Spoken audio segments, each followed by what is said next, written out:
Hello, my name's Jane and I'm 39 years old. The story I'm going to tell you happened a year ago and I'm slowly recovering from the mental effects of the whole ordeal. I thought I'd come on here to vent about it, so here you go. Let me start by telling you a little about myself. I got married at the age of 20. Yes, I was very young, but I had been with my late husband since we were in middle school. I just knew that he was my soulmate and that there was going to be no one else other than him. We grew up with each other, so his family was mine and mine his. I had a perfect life. We had good jobs, our own house, the cutest dog. But like all this good, my perfect life came to a horrible end. I still remember the incident like it was yesterday. I was pacing up and down my living room because my late husband was taking too long to come back from work. Around 3 hours after he was supposed to be home, I got a call telling me that he had been in a horrible car accident. After that, things only got worse. The doctors managed to save him, but he was in a coma. We didn't know if he'd make it out, but I stayed by his side the entire time. I barely made it out of that, especially after we decided to pull the plug on him since he'd been in a coma for over a year with no signs of improvement. Needless to say, I was devastated. The first thing I did was sell the house. It was my biggest reminder of him, and I wanted none of that. I pretty much became a hermit because everyone in my life reminded me of him. It took me over a year to get back in contact with everyone, and even longer for me to start experiencing what life was like again. Eventually, the hurt decreased, and I began meeting up with my friends and family more regularly again. After the 5th anniversary of my husband's passing came, my friends began gently encouraging me to get back into dating again. I refused for a long time because I couldn't imagine myself with another man. My friends were very understanding of everything that I was going through, so they never pushed too hard. However, there was this one day when my friends decided that we should all go out to a club just to relax and have some fun. It had been over 2 weeks since we all got together, so they begged me to come with them to the club. I reluctantly agreed. When we got to the club and after I had a few drinks, I actually began to have a good time. I found myself laughing and having a great time. I was in a great mood, which is why when I was approached by an attractive man, I did not shy away from a conversation with him. He told me his name was Nathan and that he was at the club with some of his colleagues for a business dinner that was a celebration of something.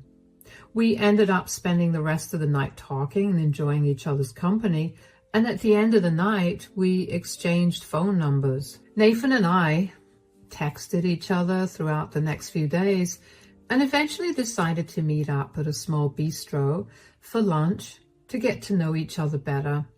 I was very nervous to meet him, and I didn't know if I was interested in him or if I just liked the attention.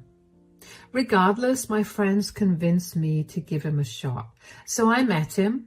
Nathan was already sitting at a table when I got there, so we greeted each other and sat down. It was a little awkward until Nathan broke the silence by asking me why I was single.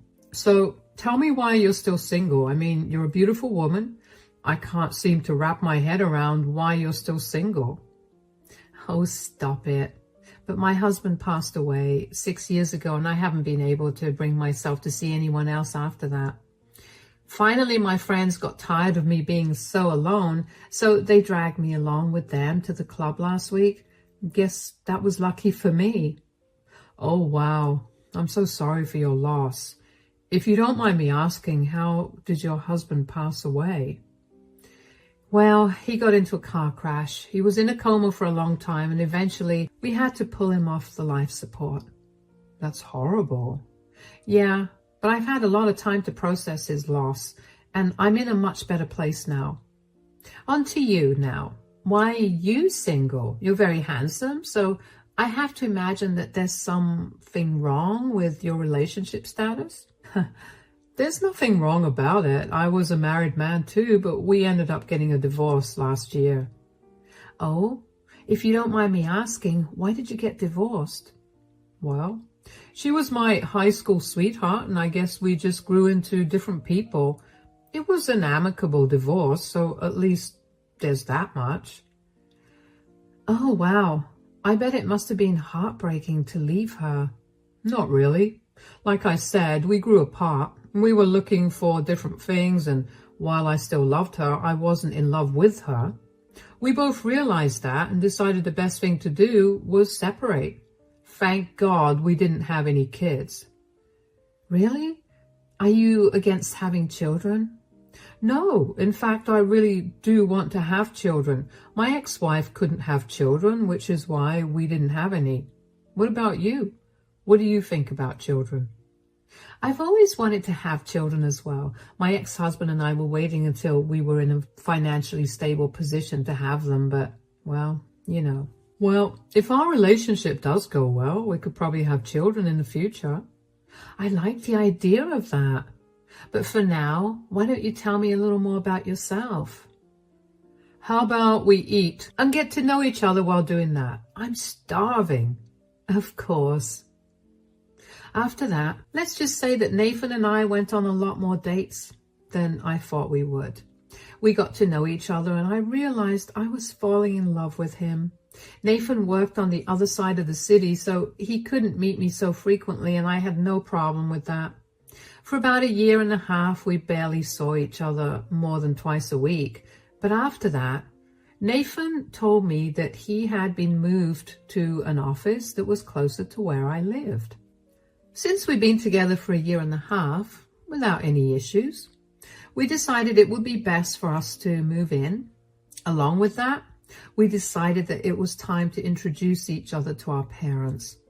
My parents were happy that I was finally moving on, and I was just relieved they liked Nathan. As for Nathan, he only had a mother who he adored. I was very nervous to meet her, but Nathan assured me that she was nice. She invited us to dinner at her place, and she greeted us when we got there. Well, sort of. Hello, Mom. Hi, sweetie. How are you? I'm great. This is my girlfriend, Jane. Hello. It's such a pleasure to meet you. Anyway, why don't you come in, son? Why are you ignoring Jane? Do you have a problem with her? No. Why don't you two just come in? We can talk. No, you need to tell me right now if you have a problem with her. Look, I don't have a problem with her, but I just think that you can do so much better than her. Are you serious? I'm sorry, but how can you make that judgment when you don't even know me? Tell me, Jane, do you know what my son has gone through? Mom. No, I need to know. My son has gone through so much, and the last thing he needs is another relationship. I know that Nathan was married before we met, but so was I. You were? Yeah, my ex-husband passed away after a long battle with cancer, and Nathan is the first man that has made me feel good after I lost my ex. So then my son is just some rebound to you? No, God, no. I love him. I get that you're protective of him, but I don't plan to hurt him at all. Yeah, I doubt that. You've done enough. What do you mean? Mom, that's enough. Why? Am I not allowed to speak my mind in my own house? You can, but you don't have to be so rude to Jane. I'm not being rude. I'm only trying to tell her the truth. There's no truth. You're just trying to hurt her and our relationship. This is the last thing I expected from you. Nathan, calm down, darling. No, Mom, if you want to talk to me again, you better apologize to Jane right now. Fine, whatever. I'm sorry, Jane. It's okay. I don't want you to be rude or be truthful to her again. You understand me, Mom? Sure. Let's eat so I can get to know Jane a little more. The rest of dinner was awkward, to say the least. Kayla barely looked my way, and whenever she did, she looked at me with so much disgust that I wanted to shrink into a hole and never come out again. Nathan apologized to me profusely and told me that his mother was still recovering from his divorce from his ex-wife. She took it harder than him, apparently, and while I didn't completely understand it, I chalked it up to Kayla being overly possessive of Nathan. But for the next year and a half, my relationship with Kayla never got any better. She made sure to let me know that she hated me whenever we met, either with her words or her actions. I tried my best to not let her affect me, not only because I wanted to be respectful of her, but also because I knew that Nathan loved her a lot, and the last thing I wanted to do was hurt her. Anyway, Nathan and I got engaged, and after telling my parents, we decided to tell Kayla. We went over to her house to tell her the good news. I didn't think she'd take it well, and I was right. "We wanted to tell you something important, Mom."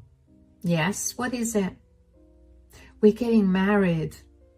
"No, you're not." "Excuse me?" "You heard what I said." Why are you saying no?" "Because I think that Nathan can do so much better than you." "Are you serious? This again?" "Yes, and also because I have evidence of why you should not marry her." "What are you even talking about?" "Last week, I was out with some of my friends and I happened to spot Jane on a date with another man." "What?" "I never went on a date with anyone, I swear." "Don't even try to lie. You're only sticking with Nathan because you want his money." "I don't care about his money. I would never cheat on him. I love him and I hate cheaters with a passion. That could never be me." "Mom, do you have any proof of Kayla with another man?" "No, but I know what I saw. Are you going to question your mother like this?" "You've always disliked Jane, so I need to know that what you're saying is true and not out of hatred for her." "Do you want me to call my friends so they can tell you what we saw?" "Hold on. What day last week did you see me?" "I went to meet my friends on Tuesday, and that was when I saw you." "Are you absolutely sure it was on Tuesday?" "Yes. I may be an old woman, but my memory is great." "Sure, but I'm afraid that you must have seen another woman, because on Tuesday, Jane was at home the entire day because she had a migraine." "That's a lie. I saw her. She must have lied to you so she could go behind your back." "That's impossible, because I was at home the entire day taking care of her." "Why are you lying about something so serious? What is your problem?" "I just want what's best for you. Why can't you see that?" "So you try to invent stories of my fiance cheating on me? Do you know how insane you sound?" "You can't call me serious when you did." "Enough. You are not allowed to come to our wedding until you apologize to me and Jane." "It's okay, Nathan." "No, we're going to nip this in the bud. She needs to apologize. I will not let her torture you after we get married. Come on, let's go." I was beyond upset at Kayla's reaction. I knew she hated me, but she'd never been that blunt about it either. Nathan was even more upset than me. He went from calling her often to check in on her to never calling her. In the next few months, we cut all contact with Kayla. I felt horrible because I couldn't help but feel that I was the reason that Nathan's relationship with his mother was ruined. To stop myself from spiraling, I focused all my energy on planning our wedding. After 6 months of wedding preparations, I emailed the invitations to all of Nathan's and my family and friends. Kayla must have heard from her family about the wedding date because she showed up at our place the day before the wedding. Nathan was out of the house and it was only me. When I opened the door and saw her, I was surprised at first. And when she just awkwardly stood at the door without saying anything, I let her in. Finally, after another minute of silence, Kayla spoke up. You cannot marry Nathan. Excuse me? You heard what I said. Why should I not marry Nathan? Because I said so. Okay, look, I've been nice to you even though you've done nothing but make my life miserable. What do you have against me that you've done everything in your power to sabotage my relationship with Nathan? I have nothing against you, Jane. I'm just trying to protect you. Protect me? How in the world is accusing me of cheating an act of protection? And don't tell me you have nothing against me when the very first time you met me, you told Nathan that he could do a lot better than me. I was just trying everything in my power to make you go away. The first time I met you, I realized that you didn't know the full truth about Nathan. I mean, he didn't tell you the truth, which is why you didn't know. What are you even talking about? Do you remember how you met Nathan? Obviously, we met at a bar and we hit it off after that. Yes. And what did he tell you about his relationship status at that time?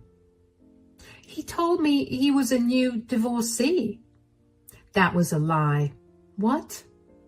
Nathan was still married to his then wife at that time. Is this another tactic of yours to sabotage our relationship? Because if it is, I'm going to uninvite you, and once Nathan finds out, he's never going to talk to you again. I'm sick and tired of your nonsense. No, I swear this is not a tactic. I've realized that none of my plans to get you to leave have worked, so the only way for you to leave is to tell you the truth. Here, take a look at this. What is this? These are Nathan's police reports. What? Yeah. His ex-wife found out about his affair with you, and things got really heated between them when she confronted him about it. She threatened to expose him to everyone, and Nathan lost control of his temper and laid his hands on her in a horrific manner. If I'm being truthful, she was hospitalized for a week because he broke her collarbone and practically tore her hair out. Oh my God. See? Nathan is my son, and I'm unfortunately filled with love for him. I did not speak to him for a long time after I found out what he did. Thankfully, his ex-wife didn't press any charges against him in exchange for full custody of their children and their house. Nathan had nowhere else to go, so I took him in. He has children? Yes. How could he do that? To his wife and children? How could he do that to me? He knows how much I hate cheaters. Nathan is a disgusting man, Jane. I'm sorry I tortured you, but I couldn't tell you the truth because Nathan was basically glued to you. He knew that I would try to tell you, so he never let you be alone with me. Not to mention, I was terrified that he would hurt me too. So I'm so sorry, Jane. Oh my God. This must have been so much for you to deal with. I'm sorry that I snapped at you. You were only doing your best to protect me. I'm so sorry. You don't have to apologize. Instead, why don't you help me get back at Nathan? I can't. I know you're his mother, but you shouldn't shelter him. He deserves to deal with the consequences of his actions. You're literally living in fear of his anger, and that's never a good thing. I don't know. Do any of his friends and family know about the truth of his previous relationship? No. He made me promise him that I wouldn't open my mouth. Great. Tomorrow, we'll expose him. He invited his boss, so I'm sure that he'll get fired. It's time for him to face some real consequences, and you can come and stay with me so we can avoid him for a while. All right. You're right. I shouldn't be afraid of my son. Let's do it. I was shaking. I tried my best to remain composed in front of Kayla, but after she left my place, I raced to the washroom so I could throw up. I couldn't believe that Nathan was capable of being such a horrible person. And most of all, I couldn't believe that he had involved me in his horrible actions. I was very much against cheating and even more against abuse of any kind. These were things that Nathan knew very well about me, and he knew this very early on in our relationship. So for him to knowingly involve me in his horrendous actions made me both throw up and want to scream at him. But I knew that I had to be careful with how I handled things, especially since I knew what he was capable of.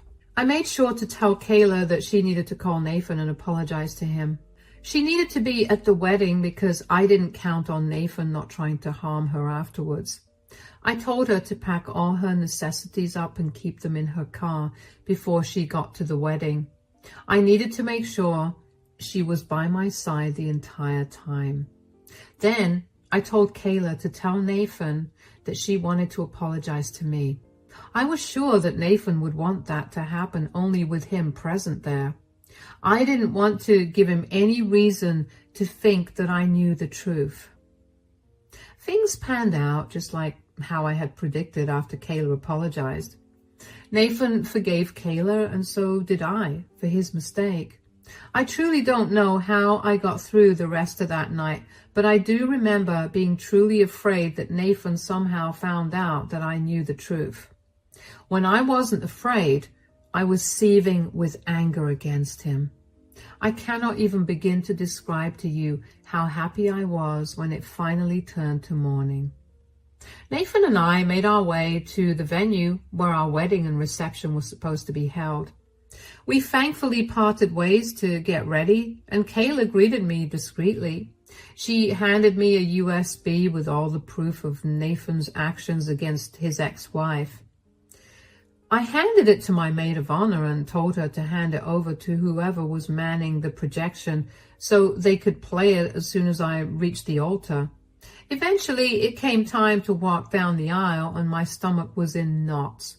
The only comfort I had was that I was surrounded by family, so Nathan could not hurt either me or Kayla. When I reached the altar, the proof of Nathan's crime was projected onto the huge screens beside us. All the guests burst out into gasps and murmurs, and Nathan was confused. He took a look at the screen and paled. Before he could say anything, I began to tell the truth of his past to all our guests. I did not spare any details. It turned out Kayla was right about how much her family didn't know. Nathan really threatened her to keep everything under wraps, and she had no choice. With every word that came out of my mouth, I got more confident. In the end, I told Nathan that the wedding would not be happening because I was not going to marry someone who had no problem destroying his family in the worst way possible. I grabbed Kayla's hand, got in her car, and we drove off to a mall. I quickly changed my clothes and called my dad. I could hear how frantic everybody was, but I knew that more than anything, Kayla and I needed a safe spot to be at. My dad had many empty apartments that he usually rented to college kids whenever they needed them. He agreed to let Kayla and I be there until everything calmed down. After everyone left the party, my family came over and talked to me about what had happened. I re-explained everything to them, and they were disgusted with Nathan. They assured Kayla and I that they would be there for whatever we needed. While I was glad for their kindness, I knew that it was only a matter of time before Nathan found us again. I was right.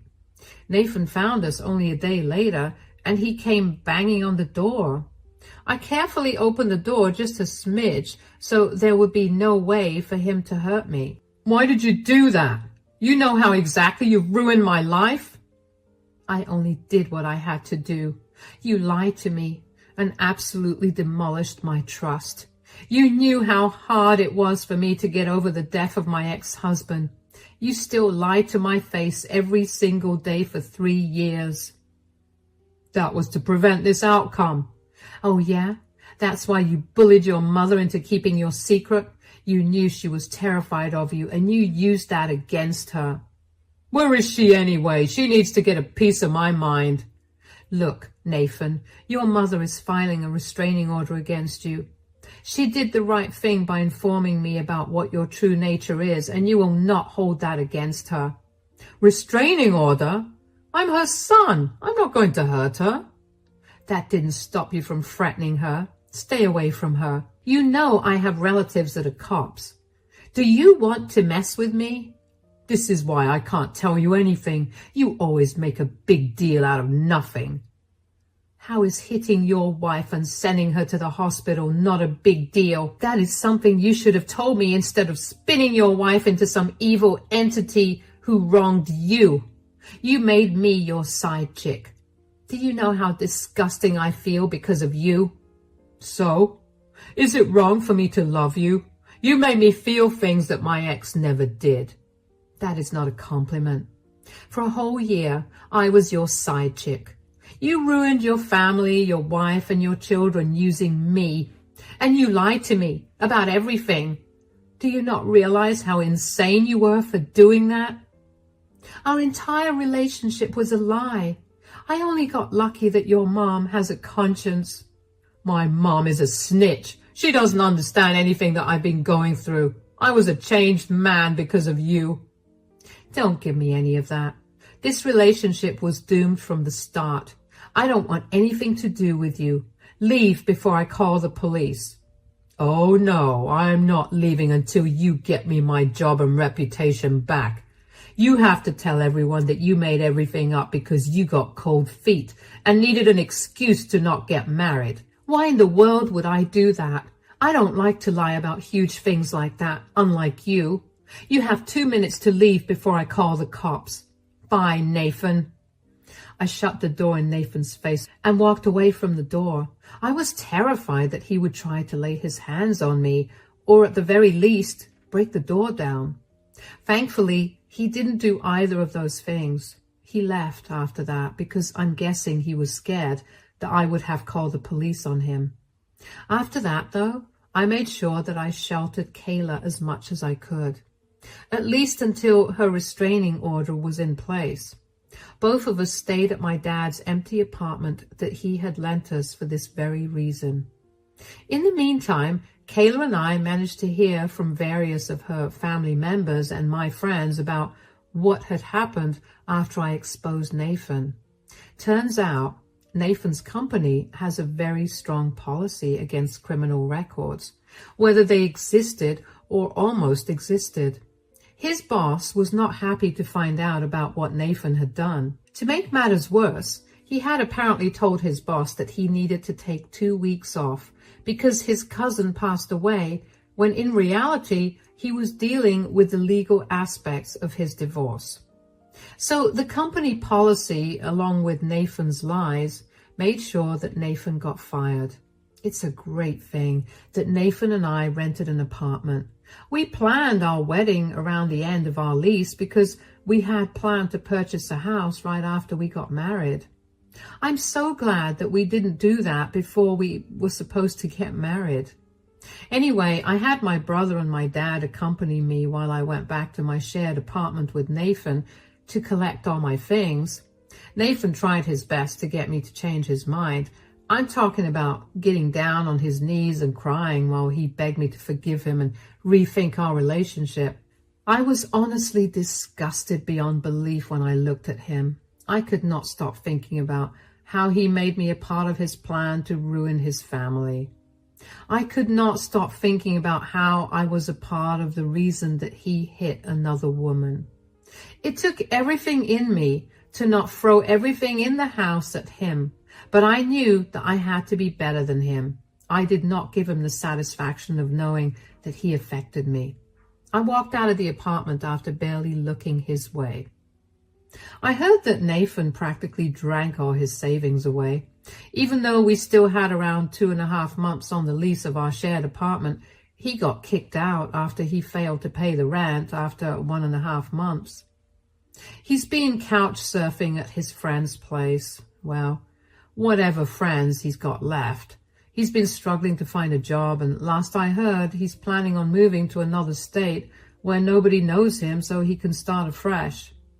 I only hope that he doesn't trick any other woman, but I doubt that he's learned a lesson. I'm just happy that I dodged a bullet. Kayla's restraining order came through and she went back to her place. Thankfully, Nathan didn't try to reach out to her. He even blocked her number. Kayla felt horrible, but I reminded her that she had done the right thing. We've become pretty good friends now, and we've even gotten to the point where we can laugh at the way she used to treat me.